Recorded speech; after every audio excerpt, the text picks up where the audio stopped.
बिस्मिल्लाहिर्रहमानिर्रहीम। अल्लाहुम्मा सल्ली अला सय्यिदिना व मौलाना मुहम्मद व अला आलिहि व सहबिहि व बारिक वसल्लम। इहदिनस सिरातल मुस्तकीम सिरातल लज़ीना अनअमता अलैहिम, आमीन सुम्मा आमीन। मुअज़्ज़ज़ नाज़रीन व सामीन, माह सियाम अपनी पूरी आबोताब के साथ आलम इस्लाम पर साया फ़िकन है। कुरान करीम में सूरह बकरा के अंदर आयत नंबर 183 का आगाज़ होता है और अल्लाह रब्बुल करीम इरशाद फरमा रहे हैं, या अय्युहल्लज़ीना आमनू कुतिबा अलैकुमुस सियामु कमा कुतिबा अलल्लज़ीना मिन क़ब्लिकुम लअल्लकुम तत्तक़ून।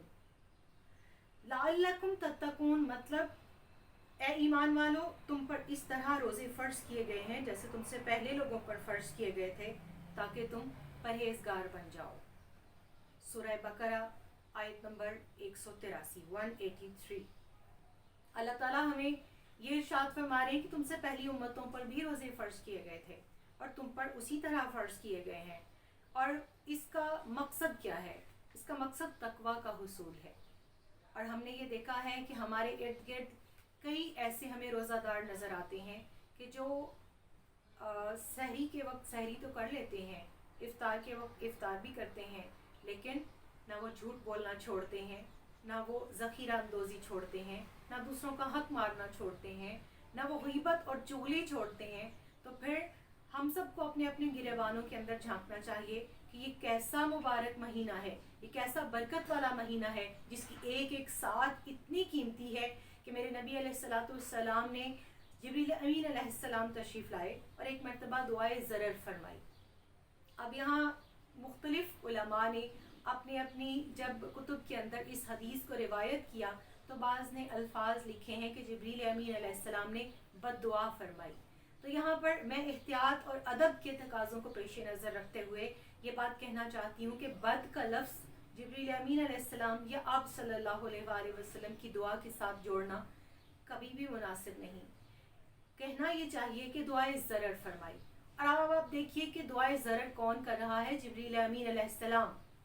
हज़रत काब रज़ियल्लाहु तआला अन्हु रावी हैं, फरमाते हैं कि खिलाफ़े मामूल एक रोज़ रसूलुल्लाह सल्लल्लाहु अलैहि वसल्लम मिंबर पर खुतबे के लिए जलवा अफरोज़ हो रहे थे।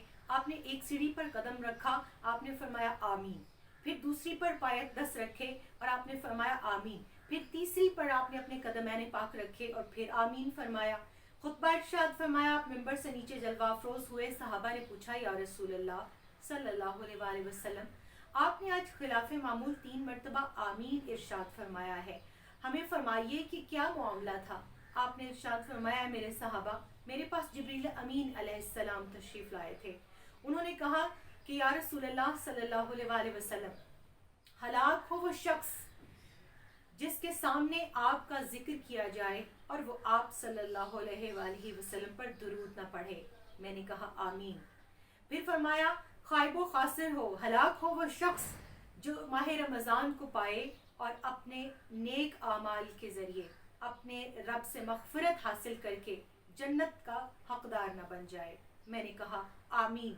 फिर फरमाया कि या रसूलल्लाह सल्लल्लाहु अलैहि वसल्लम, आमीन कहिए कि हलाक हो वो शख्स जो माँ बाप या दोनों में से किसी एक को बुढ़ापे की हालत में पाए और उनकी खिदमत करके जन्नत न कमा ले। मैंने कहा आमीन। अब आप देखिए, हमें इस हदीस पाक से माह सियाम की जो अहमियत है, उसकी जो कदर मंजिलत है, उसकी जो फजीलत है, उसका अंदाज़ा होता है।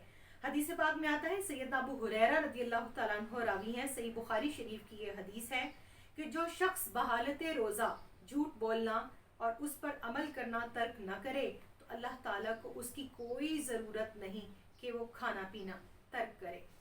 एक और हदीस पाक देखिए, सैयदना अबू हुरैरा रज़ियल्लाहु तआला अन्हु ही रावी हैं इस हदीस के, बयान करते हैं कि रसूलुल्लाह सल्लल्लाहु अलैहि वसल्लम ने इरशाद फरमाया, बहुत से रोज़ादार ऐसे होते हैं कि उनको भूख के अलावा कुछ नहीं मिलता और बहुत से क़याम करने वाले ऐसे होते हैं कि क़याम करने वाले को अपने क़याम से जागने के सिवा कुछ नहीं मिलता।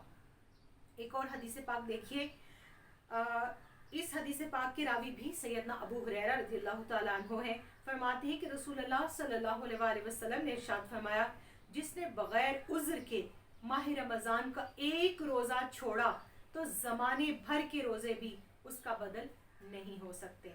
इन अहादीस मुक़द्दसा को सामने रखते हुए हम आज یکم رمضان المبارک ہے، نیت کرتے ہیں، ارادہ کرتے ہیں اور اللہ تعالیٰ سے دعا کرتے ہیں کہ باری تعالیٰ اس ماہ صیام میں اگر تو نے ہمیں زندگی عطا کی ہے، صحت عطا کی ہے، روزہ رکھنے اور قیام کی توفیق عطا کی ہے، تو پھر اس پر بخشش کی مہر بھی لگا دے، مغفرت کی مہر بھی لگا دے، پھر ہم سے راضی بھی ہو جا اور ہمارے روزے کو واقعتاً روزہ قرار دے کر اس کو اپنی بارگاہ میں اس طرح قبول کر جیسے تو نے ارشاد فرمایا کہ روزہ میرے لیے ہے اور اس کی جزا میں ہی دوں گا۔ اور ایک الفاظ تو حدیث پاک یہ بھی ہے کہ وہ انا اجزا بھی، کہ میں ہی اس کی جزا ہوں۔